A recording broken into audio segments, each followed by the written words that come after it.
අද අපි මහාවංශයේ 7 වන පරිච්ඡේදය කියවීමටයි යන්නේ. 7 වන පරිච්ඡේදය විජය රජුගේ අභිෂේකය. ලෝකනායක වූ අප භාග්‍යවතුන් වහන්සේ සියලු ලෝක සත්වයාගේ හිතසුව පිණිස බුද්ධ කෘත්‍ය සම්පූර්ණ කොට වදාළසේක. උතුම් වූ පරම ශාන්තිය වූ අනුපාදිශේෂ පරිනිර්වාණයට පත්වීමේ අවස්ථාව පැමිණියෙන් පිරිනිවන් පෑම පිණිස පනවන ලද සයනෙහි සැතපී සිටියහ. වාදීන් අතර උත්තම වූ අප මහා මුනීන්ද්‍රයන් වහන්සේ එහි රැස් වූ මහා දෙව් පිරිස අතර තමන් වහන්සේ සමීපයේ සිටි සක්දෙවිඳුන් හට මෙය වදාළසේක. සිංහබාහු නැමැති රජුගේ පුත්‍රයා වන විජය කුමාරයා සස්‍යයක් පිරිවර සහිතව ලාට රටින් පිටත්ව අද ලංකා දිවයිනට ගොඩ බැස්සේය. දේවේන්ද්‍රය, මාගේ බුද්ධ ශාසනය පිහිටන්නේ ලංකාදීපයේය. එනිසා පිරිවර සහිත ඔහුවත් ලංකාදීපයත් හොඳින් ආරක්ෂා කරව. සක්දෙවිඳු තථාගතයන් වහන්සේගේ වචනය ආදර සහිතව අසාගත්තේය. ලංකාවේ ආරක්ෂාව උපුල්වන්දේව් රජුට භාර කළේය. සක්දෙවිඳුන්ගේ ඒ වචනයත් සමග උපුල්වන්දේව් තෙමේ එකෙනෙහිම ලංකාවට පැමිණියේය. ඔවුන්ට පෙනෙන මානයෙන් තාපසයෙකුගේ වෙස්ගෙන එක්තරා උත්සවනක වාඩි සිටියේය. විජය කුමාරයා ප්‍රමුඛ ඒ සියලු පිරිස තවුස් වෙස්ගෙන උපුල්වන් දෙවියන්ට ආහ. බවත මේ කවරනම් ඇති දිවයිනෙක්ද කියා ඇසූහ. එවිට තවුසා මෙසේ කීය. මේ දිවයිනට කියන්නේ ලංකාදීපය කියාය. මෙහි මනුෂ්‍ය වාසයක් නැත.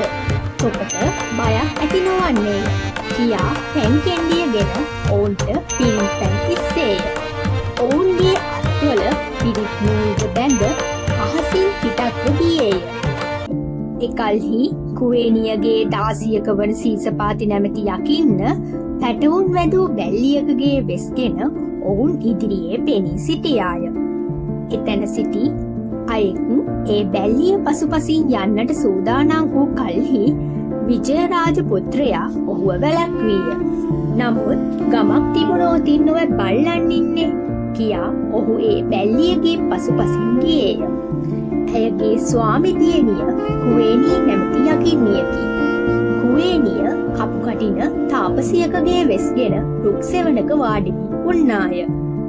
බැල්ලිය පසුපසින් ගිය පුරුෂයාට පොකුණක් දක්නට ලැබුණි. එසේම ගසක් යට වාඩි වී සිටින තාපසියෙකුත් දකින්නට ලැබුණි. ඔහු පොකුණෙන් වතුරනා පැන්ද බෙව්වේය. නෙළුම් කොළයකට පැන්ගෙන ගොඩට ආවේය. එවිටම තවුසිය එම්බා පුරුෂය "තෝ මගේ ගොදුරකි, ඔහොම හිටු" කියා කිව් සැනින් කණුවක ඇතකු බැන්ද සෙයින් යාගත නොහැකිව හඬ හඬා නැවතී සිටගත්තේය. තවුස් වෙස්ගත් උපුල්වන් දෙවිඳුන් විසින් බඳින ලද පිරිත් නූලේ තේජසින් කුවේණියට හුව පිළිගැනීමට නොහැකි විය. යකින්නි ඒ පිරිත් නූල තමන්ට දෙන්න කියා ඉල්ලා සිටියාය. නමුත් ඒ මිනිසා එය ඇයට නොදුන්නේය. යකින්නි හඬා වැළපෙන ඒ පුරුෂයාව අල්ලාගෙන උමගක සැඟවුවාය.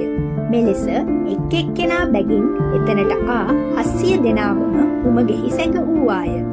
ගිය කිසිවකුත් ආපසු නොපැමිණි නිසා ඔවුන්ට අනතුරක්වත් වූයේ දැයි කියා විජය රාජකුමාරයා තුළ බය සැක සංකා ඇතිවිය. ඔහු පංචායතයෙන් සන්නද්ධව අනෙක් අය ගිය පෙදෙසටම යද්දී අලංකාර පොකුණ දකින්නට ලැබුණි. පොකුණ අසලට ගොස් බලන කල්හි පොකුණින් ගොඩට ආ පාද සටහන් තිබෙනු දුටුවේය. ඒ අසල වාඩි වී සිටිනා තාපසියත් දුටුවේය. මාගේ සේවකයන්ව මේ තැනැත්තිය විසින් අල්ලා ගත්තාවත්දැයි සිතුවේය. භවති, කිමති මාගේ සේවකයන්ව නොදැක්කේද කියා ඇසීය. රාජපුත්‍රය, සේවකයන්ගෙන් ඇති ඵලයකිම මේ පොකුණට බැස පැන් වලදුව පැනව, ස්නානය කළ මැනව කියා යකින්නී පිළිතුරු දුන්නාය. එකල්හි විජය කුමාරයා රාජපුත්‍රය කියා මා ඇමතීමෙන් මේ යකින්නිය නිසැකවම මාගේ ජාතිය දන්නීය. යැයි නිශ්චය කළේය. මම සිංහබාහු රජුගේ පුත්‍ර වූ විජය කුමාරයා වෙමි. වහාම තමන්ගේ නම කියා දුනු ඊතල අමෝරාගෙන ඒ යකින්නිය වෙත වේගයෙන් ආවේ. යකින්නී දුවන්නට පටන් ගත්තාය. විජය කුමාරයා වේගයෙන් ඈව ලුහු බැන්දේය. ඇගේ බෙල්ලේ දමාගෙන සිටි යකඩ වලල්ලෙන් ඈව ඇද අල්ලා ගත්තේය. වම් අතින් කෙස් වැටියෙන් අල්ලා දකුණු අතින් කඩුව ඔසවා ගත්තේය. එම්බල දාසි, මාගේ සේවකයන් දීපිය, නැතිනම් ජීව මෙතනම මරන්නෙමි කීය. යකින්නී හොඳටම බය වූවාය. කුමාරයාගෙන් ජීවිතය ඉල්ලා සිටියාය. ස්වාමීනි, මාගේ ජීවිතය දෙනු මැනව. මම ඔබ වහන්සේට ලංකා රාජ්‍ය දෙන්නෙමි. ස්ත්‍රියක විසින් තම සැමියාට කළ යුතු යම් දෙයක් ඇද්ද ඒවාද කරන්නෙමි. ඔබ වහන්සේ සිතන පතන සියලු දේ කර දෙන්නෙමි කියා සිටියාය. විජය කුමාරයා යලි කිසි දිනක තමන්ට ද්‍රෝහී නොවන ලෙසට ඒ යක්ෂණියව විවුරවා ගත්තේය. දැන් වහාම මගේ සේවකයන් අරගෙන වර කීය. සැනින්ම ඒ සේවකයන්ව රැගෙන ආවාය. මේ පිරිස යකින්නියට තමන්ට බඩගිනි ඇති බව පැවසූහ. එවිට ඈ කලින් විලිගත් වෙළඳුන් සතු වූ නැව්වල තිබුණු සහල්, පැණි, සකුරු ආදී පෙන්වා දුන්නාය. සේවකයෝ බත් හා සූප ව්‍යංජන ආදිය පිළියෙල කළහ. රාජපුත්‍රයාව අනුභව කරවා සියලු දෙනාත් අනුභව කළහ. විජය කුමාරයා ඒ භෝජනයේ අග්‍රභාගය යකින්නියට දුන්නේය. එය අනුභව කළ ඈ ඒ රසයෙන් පිනා ගියාය. සිත් ඇඳබැද ගන්නා හැඩරුවෙන් යුතු 12 හැවිරිදි කන්‍යාවකගේ වෙස් ගත්තා. සියලු ආභරණයෙන් සැරසී රාජපුත්‍රයා වෙත ගියාය. ඒ රුක්සෙවනේ ඉතා වටිනා සයනක් මැව්වාය. හාත්පස තිරරෙදි වලින් ආවරණය කර වූවාය. උඩු උයනයකින් අලංකාර කර වූවාය. ඒ දුටු රාජපුත්‍රයා අනාගතයේ තමන් ඇතුළු පිරිසට සලසාගත හැකි යහපත සලසා බලා ඈ සමග අමුසැමියන්සේ හැසිරුණේය. යහනෙහි සුවසේ සැතපුණේය. සියලු සේවකයෝ වටතිරය පිරිවරාගෙන නිදාගත්හ. එදින රාත්‍රියේ තූර්යනාදයකුත් දී කියමින් විනෝදවන හඬකුත් ඇසී විජය කුමාරයා තමා සමග සැතපෙන යකින්නියගෙන් සුඳුර මේ ශබ්දය කුමක්ද ඇසුවය. සියලු යකුන්ව මරා මේ රාජ්‍ය මගේ මේ ස්වාමියාට දෙන්න ඕනෑ. නමුත් මේ රට මනුෂ්‍ය වාසයක් කෙරෙව්වා කියා යක්කුමාව මරා දමාවි. මෙසේ සිතූ යකින්නි රාජකුමාරයාට සතුට දනවන මෙය කීවාය. ස්වාමීනි, මෙහි සිරීෂ වාස්තු නම් යක්ෂපුරයක් තිබේ. එහි මහා කාලසේන නමින් ජ්‍යෙෂ්ඨ යකෙක් සිටී. ඒ යක්ෂයාට ලංකාපුරයෙන් ඕලමිත්තා නැමැති යකිනි කුමරියක් කැන්දාගෙන එන ලද්දීය. ගෝණ්ඩා නැමැති ඇගේ මෑණියනුත් අද තෑගි භෝග රැගෙන සිටින්නීය. මේ අවාහ මංගල්‍ය නිසා ඒ සිරීෂ වාස්තු පුරයෙහි සත්දිනක මහා උත්සවයක් පැවැත්වේ. එහි මහා යක් පිරිසක් රැස්ව සිටිති. මේ ඇසෙන්නේ ඔවුන්ගේ ශබ්දය. අදම යකුන්ව මැරුව මැනව. මෙවැනි අවස්ථාවක් මින්පස නොලැබෙන්නේ යැයි කීවාය. මට යකුන්ව පෙනෙන්නේ නෑ නොව. මම කෙසේ ඔවුන්ව මරම්නෙම්ද කියා කුමාරයා ඇසීය. මම යම් තැනක සිට ශබ්දයක් කරන්නෙමි. එවිට ඔබ එතැනට කඩුවෙන් කොටනු මැනව. මාගේ ආනුභාවයෙන් ඒ ආයුධය ඔවුන්ගේ ඇඟට වැටෙනු ඇත. යකින්නියගේ වචනය අසාගෙන ඒ ආකාරයෙන්ම කටයුතු කොට සියලු යකුන් මරා දැම්මේය. තමන්ම ජයග්‍රහණය ලබා ගත්තේය. මහා කාලසේන යක් රජුගේ පළඳනාව පැළඳ ගත්තේය. අනෙක් යක් අමාත්‍යයන් මේ පළඳනාවන් ඒ සේවක ජනයන්ට යැලපෙන ලෙස පැළඳවිය.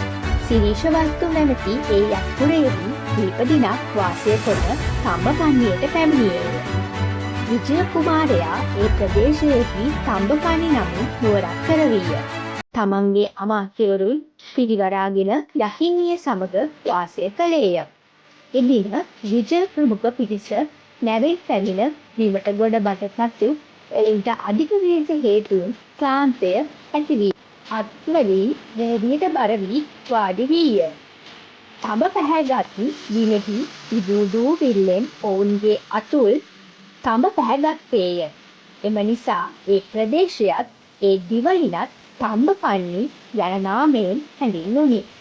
සිංහබාහු රජු කිසිවකුට අල්ලාගත නොහැකි වූ සිංහාව අල්ලාගත් නිසා ඔහුට සිංහලයා යන නම පටබැඳුණි. සිංහබාහු රජුගේ සම්බන්ධය ඇති විජය කුමාරයාටත් ඔහුගේ පිරිසටත් ඔවුන්ගේ දරු මුණුබිරු මී මුණුබිරු ආදී මුළු පරම්පරාවකට අද දක්වා කියනු ලබන්නේ සිංහලයෝ කියාය. විජය කුමාරයාගේ ඇමතිවරු ජල පහසුව තිබූ ඒ තැන්වල ගම්මාන ඉදිකොටගෙන වාසය කළහ. කදම්බ නදී නැමැති කොළොම් හෝ නිවුරට යාබදව අනුරාධ ඇමතියා ඉදි කළ ගම්මානය අනුරාධගම නමින් හැඳින්විය. අනුරාධගමට උතුරින් පිහිටි ගම්බීර නැමැති ගංඉවුරට යාබදව උපතිස්ස නැමැති පුරෝහිත බ්‍රාහ්මණයා ඉදි කළ ගම්මානය උපතිස්ස ගම නමින් හැඳින්වුණි. වෙනත් අමාත්‍යවරුන් 3 දෙනෙක් උජ්ජේනි, උරුවේල, විජිත නගරය නමින් ගම්මාන 3ක් ඉදිකොටගෙන වාසය කළහ.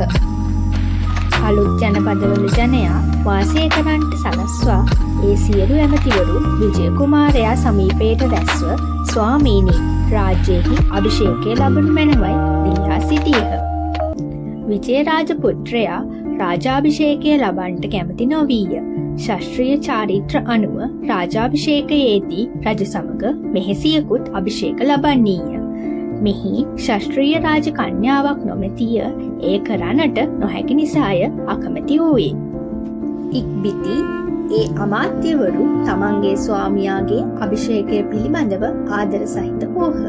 දුකසේ කළ යුතු ඒ කාර්යයේදී එහි යහපත සලකාගෙන තව තවත් දිවි කැපකොට උනන්දු වූහ. මැණි, මුතු ආදී ඊටාම වටිනා තෑගි භෝග බොහෝ පිළියෙල කරවා දකුණු දඹදිව මදුරාපුරයට දූතයන්ව පිටත් කළහ. ඒ ස්වාමි භක්තියෙන් යුක්තව තම ස්වාමියා වූ විජයරාජ පුත්‍රයාට පඩිරජුගේ දියණිය ලබා ගැනීමටත් අමාත්‍යවරුන්ට සහ ජනයාට අනෙක් ශාස්ත්‍රීය වංශික දියණිවරුන් ලබා ගැනීමටත්ය. රාජදූතයෝ වහා නැවෙන් ගොස් මදුරාපුරයට පැමිණියහ. පඩිරජු බැහැදැක තමන්ගෙනා තුඩුපඳුරුත් සංදේශයක් ඉදිරිපත් කළෝය.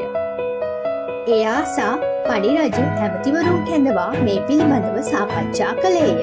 තමන්ගේ රාජදීනියත් ඇමතිවරුන්ගේ ශාස්ත්‍රීය වංශික දියණිවරුන්වත් ලංකාදීපයට යැවීමට කැමති විය. ඔය අයුරින් ශාස්ත්‍රීය කාන්‍යාවන් 99 දෙනෙකු ලැබුණි. ඉන්පසු රජු ආනබෙර ගැස්සවිය. මේ මදුරා නුවර මිනිසුනි තමන්ගේ දුර්වරුන්ව ලංකාවෙහි අලුත් රාජ්‍යයට පිටත් කොට යැවීමට කැමති වන්නහුවා. තම දුර්වරුන්ව දුගුණයක් කොට රෙදි අන්දවා ගේ දොරකට තබත්වා. ඒ සලකුණින් අපි ඒ දුර්වරුන්ව හඳුනා ගන්නට ප්‍රකාශ කරවීම. ඔය අයුරින් බොහෝ කන්‍යාවන් ලැබුණා. ඒ දියණිවරුන් අයත් පවුල් නොයෙක් තෑගි භෝගවලින් සතුටු කරන ලදී. ඉන්පසු දියණිය ඇතුළු සියලු කන්‍යාවන්ට පරිභෝගයට අවශ්‍ය නොයෙකුත් බඩු බාහිරාදිය ලබා සියලු අලංකාර ආභරණවලින් සැලසෙනවා. ඒ සියලු කන්‍යාවෝ සුදුසු පරිදි නොයෙක් සත්කාර ලැබුවහ. රජ කෙනෙකුට සුදුසු පරිදි අශ්වයන්, රථ, දක්ෂ රියදුරන්, 18ක් වූ ශිල්ප ශාස්ත්‍ර පරම්පරාවට අයත් පවුල් දහසකුත් සංදේශයකුත් දී සතුරන් දීමු විජය කුමාරයා වෙත පිටත් කළේය. රාජානුග්‍රහය ලැබූ ඒ සියලු මහජනයා දකුණු දඹදිව මදුරාපුරාසන්න තොටුපොළින් නැව් නැන්නාහ. ලංකාවේ මහතොටට ගොඩබටහ. එනිසාම ඔවුන් ගොඩබට තොටුපොළට මහා කිත්තුවත් මහතොටයයි කියනු ලැබේ. ඒ වන විට කුවේණී යකින්නට විජය කුමාරයා නිසා ජීවහත්ත නැමැති පුතකුද විසල්ලා නැමැති දුවකද ලැබී තිබුණි. මෙහෙසියක් ලෙස අභිෂේක ලැබීමට සුදුසු රාජ කන්‍යාවක් පැමිණිය බව කුමාරයාට අසන්නට ලැබුණි. ඔහු යකින්නියට මෙසේ කීය. සොඳුරිය, දැන්තී පුත්‍රයාත් දියණියත් මෙහි තබා පිටත්ව යව. මිනිස්සු සැමදා අමනුෂ්‍යයන්ට බිය වෙති.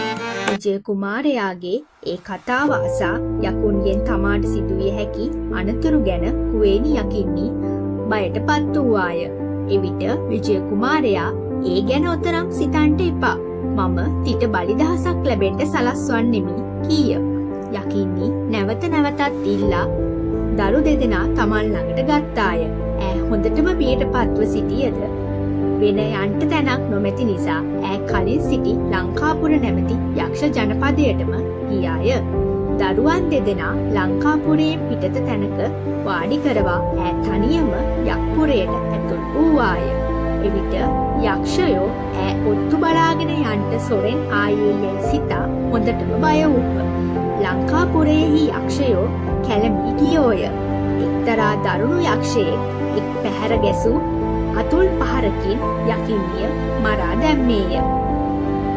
කුවේණියගේ මාමා වූ යක්ෂයෙක් ලංකාපුරයෙන් පිටතට ආවේය. ඔහුට පිටත සිටින දරු දෙදෙනා දකින්ට ලැබුණි. "තොපි කාගේ දරුවන්දයි?" ප්‍රශ්න කළේය. "අපගේ මෑණියෝ කුවේණියයි" කීහ. "මෙහි තොපගේ මෑණියන්ව මරා දමන ලදී. තොපවද දැක මරා දමනු ඇත. ඉක්මනින් පැනගනිමු" කියා යක්ෂයා පැවසීය. ඔහු දෙදෙන වහා ඒ ප්‍රදේශයෙන් පලා ගොස් සමන්තකුළුපව්ව පාමුල වනයෙහි වාසය කළෝය. තරුණයෙකු බවට පත් ඒ පුත්‍රයා තමාගේ නැගණිය සමග පවුල් ජීවිතය පටන් ගනිති. තම දරුවන් සමන්තකුළුපව්වේ පාමුල සිටිනා බව දැනගත් විජය රජු ඔවුන්ට ඒ කඳු ප්‍රදේශයේම වාසය කරන්නට අනුමැතිය දුන්නේය. ඉන්පසු ඔවුහු දූපුතුන් ඇති කරගෙන දරු පරපුරක් බිහි කළහ. ලංකාවේ වැද්දන්ගේ ආරම්භය ඇති වූයේ ඔය ආකාරයටය. පඩි රජුගේ දූතයෝ තමන් ගෙනා රාජකීය තුටුපඩුරු විජය කුමරුට පිළිගැන්වූහ. රාජකන්‍යාව පෙරටු කොටගෙන ඒ කන්‍යාවන්ද ලබා දුන්හ. විජය කුමාරයාත් රාජදූතයන්ට ගෞරව සම්මාන දැක්වීය. ඒ ඇමතිවරුන් හට තම තමන්ගේ වංශයන්ට ගැලපෙන අයුරින් ඒ කන්‍යාවන් බාර දුන්නේය. සියලු අමාත්‍යවරු රැස්ව ශාස්ත්‍රීය රාජ පරම්පරාවල සිදු කෙරෙන විධීන්ට අනුකූලව විජය කුමාරයාව බුද්ධ වර්ෂ 138ත් අතරේ එනම් ක්‍රිස්තු පූර්ව 543-505 දී ලංකා රාජ්‍යයේහි රජු ලෙස අභිෂේක කරවූහ. මහා සැනකෙළියක්ද කළහ. ඉන්පසු විජය රජු දකුණු දඹදිව පඩි රජුගේ දියණියව මහත් උත්සවාකාරයෙන් රාජමහේෂිකාව ලෙස අභිෂේක කළේය. අමාත්‍යවරුන්ට ධනය ලබා දුන්නේය. සිය මාමණ්ඩිය බවට පත් වූ දකුණු දඹදිව මතුරා රජුට අවුරුදු පතා කහවණු 2,00,000ක් අගනා හක්කිලිත් මුතු යැවීය. විජය රජු මේ දිවයිනට ගොඩ බසින්නට පෙර තිබූ දරුණු ගතිගුණ අත්හැරියේය. ධර්මයෙන් හා සාමයෙන් යුක්තව ලංකා රාජ්‍යයට අනුශාසනා කළේය. තමන්ගේ තම්බපණි නගරයේ සිටිමින් 38 වර්ෂයක් රජකම් කළේය. මෙසේ අප දැන් කියවා අවසන් කළේ සත්පුරුෂ ජනයන්ගේ ප්‍රසාදයත් සංවේගයක් ඇති කරනු පිණිස කරන ලද මහා වංශයෙහි විජය රජුගේ අභිෂේකය නම් වූ සත්වන පරිච්ඡේදයයි. ඉතින් මේ තොරතුරු තවදුරටත් දැනගන්න